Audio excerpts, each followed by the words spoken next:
Hello all my dear எல்லாரும் எப்படி இருக்கீங்க? நல்லா இருக்கீங்களா? நானும் நல்லா இருக்கேங்க. இந்த வீடியோல ஒரு குட்டி ஸ்டோரி தான் பார்க்க போறோம். என்னடா ஒரு அழகான ஊருங்க. பரணின்ற ஊர்ல தரணின்னு ஒரு பெரிய மனுஷன் இருக்காரு. அவர் பார்க்கறதுக்கு வெளியூர்ல இருந்து ஒரு மனுஷன் வராரு. இவரு கேட்கறாரு தரணின்றவரு, யாருப்பா நீ? ஐயா நான் ஆரணில இருந்து வரேன். எனக்கு ஒரே ப்ராப்ளமா இருக்கு. யாரை கேட்டாலும் உங்களுக்கு கேட்டா ஒரு சொல்யூஷன் கிடைக்கும்னு சொன்னாங்க அப்படின்னாரு. தம்பி பாருப்பா இப்ப ஆல்ரெடி சாயங்காலம் ஆயிடுச்சு. இதோ அங்க பாரு ஒரு 10 மாடு இருக்கா? அந்த 10 மாட நீ நல்லா நைட் எல்லாம் உட்காந்து தூங்க வச்சுட்டேன்னா, நீ தூங்கிடு. அத தூங்க வச்சு தான் நீயும் தூங்கணும். நான் காலையில வந்து உனக்கான தீர்வ சொல்றேன் அப்படின்னு சொல்றாரு.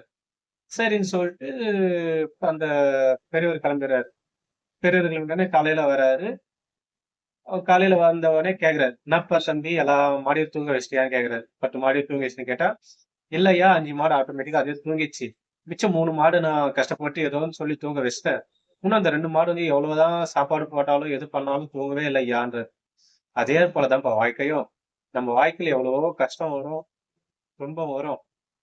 ஒண்ணொண்ணு அதுவா ஆட்டோமேட்டிக்கா சரியா போயிடும். ஒரு சிலது நம்ம கஷ்டப்பட்டு அத சால்வ் பண்ணணும். ஒரு சிலது என்னதான் பண்ணாலும் திருத்த முடியாது, மாத்த முடியாது. அத வந்து காலப்போக்குக்கு விட்டணும். இல்லன்னா காலடியில போட்டு வச்சுட்டு போயிட்டே இருக்கணும் நம்ம வேலைய பார்த்துக்கினுன்றது. அதுதாங்க வாழ்க்கை. ப்ராப்ளம் சொல்லிட்டு நம்ம சுமந்துனே இருந்தோம்னா ஒண்ணும் மாறாது. ஸோ லைஃப் பாட்டுன்னு லைஃப் போகுது. ஹேப்பியா இருங்க. ஜாலியா இருங்க. பொங்கல செலிப்ரேட் பண்ணுங்க. இன்னொரு வீடியோல பார்க்கலாம். அதுவரை உங்களிடமிருந்து விடைபெறுவது உங்கள் பாசமலர் கதிர்.